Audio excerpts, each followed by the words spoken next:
2020학년도 대학 수학능력시험 동아시아사. 우리 친구들 정말 오늘 고생 많았습니다. 국어부터 시작해서 모든 선생님들이 우리 친구들 너무 고생 많았다, 니네 오늘 진짜 고생했다, 수고했다, 이런 이야기들을 계속 하니까 어떨지 모르겠어요. 지금 사회탐구, 과학탐구, 직업탐구까지 오고 이제 재외국어까지 가면 그 얘기를 몇 번씩 반복해서 듣는지 모르겠지만 오늘 이 얘기 말고 여러분들에게 해드릴 얘기가 뭐가 있겠습니까? 정말 고생 많았어요. 진짜 옆에 있으면 정말 좀 손잡아주고 안아주고 싶은 그런 마음입니다. 선생님 핸드폰에 지금 메시지가 잔뜩 들어와 있어요. 작년 이제 우리 반 친구들, 올해 재수한 친구도 있고 이미 대학을 간 친구도 있고 재수해서 수시 결과가 나온 친구도 있고 수능 끝나고 정시까지 끝까지 달려가야 되는 친구들도 있고 참 다양해요. 그런데 오늘 딱 시험을 보고 나서 그 친구 중에 이제 한 친구가 그 느낌을 선생님한테 보냈더라고요. 선생님 등급 컷이 아직 안 나와서 결과가 어떻다라고 쉽게 말할 수 없습니다. 그치만 참 복잡하네요. 심정이 참 복잡하네요. 허망하기도 하고 후련하기도 하고 아쉽기도 하고, 그게 맞는 것 같아요. 특히 오늘은 여러분 1교시 국어는 어땠는지 모르겠지만 이게 뒤로 가면 갈수록 특히 탐구 영역에서 만만했던 과목이 없었던 것 같아요. 지금 동아시아사, 세계사 다들 지금 선생님들이 지금 단톡방이 난리가 나 있습니다. 사회문화, 생활과 윤리 많이 선택하는 과목들 역시 크게 다르지 않은 것 같고요.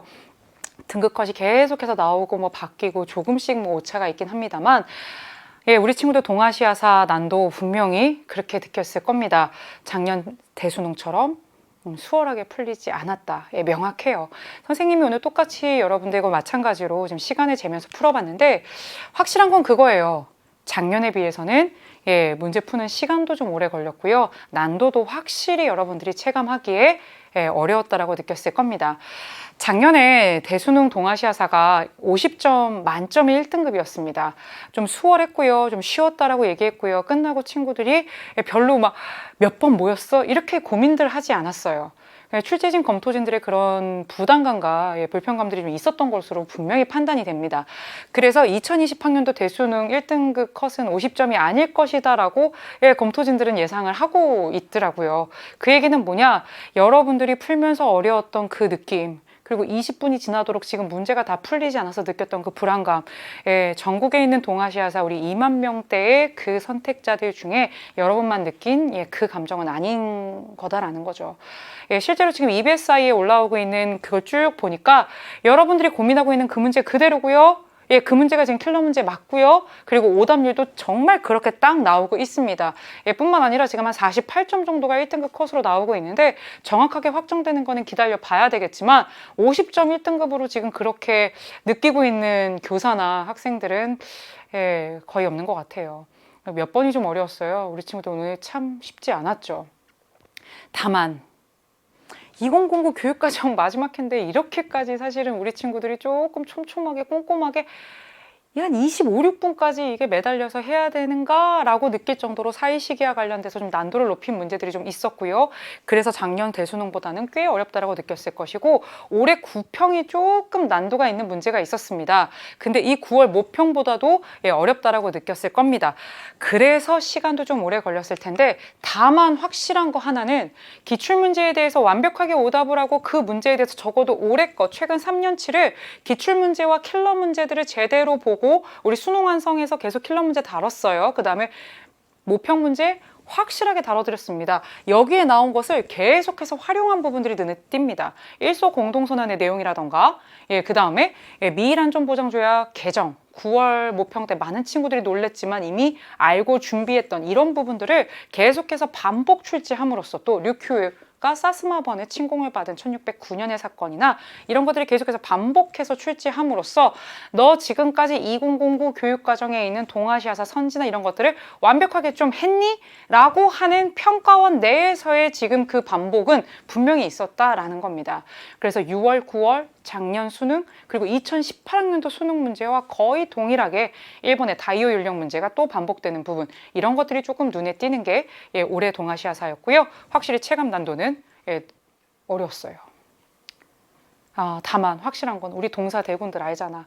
이 수능 특강 강의, 선생님 개념 특강 완성 강의 중에 이 특강 강의에 이 동사 수험생 거의 전국에 있는 거의 모든 수험생 중에 한 70% 이상이 들어와 있단 말이야. 그럼 우리 다 같이 비슷하게 공부한 거야. 다 같이 연도 외웠고 마지막에 선생님이 일주일 전에 연표 테스트 올려줬어. 중국 현대사 연표 좀 외워라 그러면서 1차 5개년 계획 시작연도 53년 이렇게 해서 이것까지도 좀 하자. 틀린 친구들 막 그때 수정하고 그랬단 말이야. 이것까지도 나왔어. 그 얘기는 뭐야? 2009 교육과정 마지막 마무리를 하면서 여기까지들 다 했니? 라고 하는 어떻게 보면 진짜 완결판처럼 어렵게 낸 거예요. 그래서 여러분 나만 어려웠던 것은 아니니까 등급 컷이 확정될 때까지 함부로 나의 등급을 속단하지 말고 여러분들 논술이든 이 이후의 수시에 최저를 맞추는 모든 과정에 있어서 여러분들 끝까지 부여잡는 거 그거 잊지 않았으면 좋겠습니다.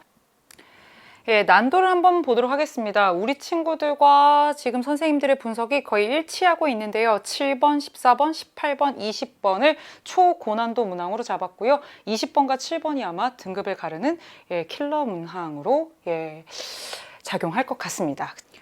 7번과 20번 문제 중에 지금 우리 친구들이 문제를 풀 때는 사실 7번이 더 당혹스럽지 않았을까라는 생각도 좀 듭니다. 7번 같은 경우에는 17세기 전후 동아시아 전쟁과 관련해서 우리 임진전쟁 1591년 발발한 거는 너무 제시문 나를 통해서 확실하게 알 수 있는데 가가 명예 해금 정책이 완화되는 16세기 후반이거든요.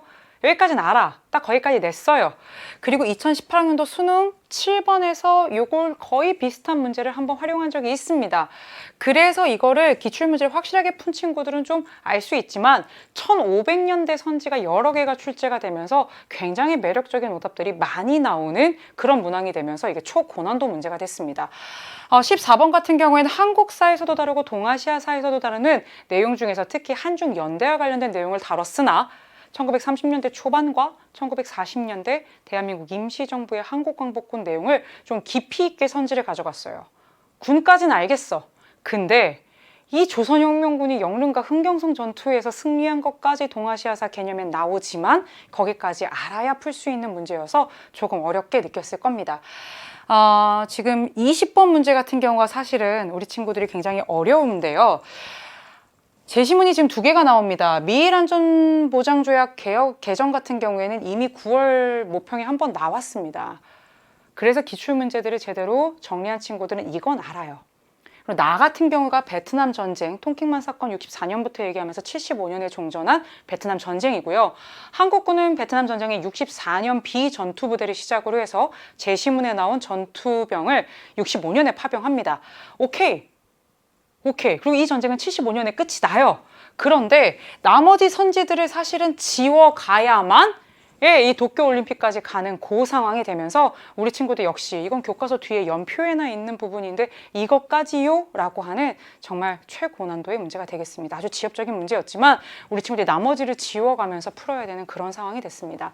이 20문제 중에 14문항이 역시 수능 특강과 연계해서 확실하게 연계는 됐고요. 1, 2, 3, 6, 8, 9번, 11부터 17번, 그리고 19번까지 그렇게 14문제가 수능 특강에 또 수능 완성의 개념과 자료와 문항에서 연계는 그대로 됐습니다. 하지만 난도를 선지를 통해서 굉장히 올린 부분이 있다라는 걸 알아두시면 되겠습니다.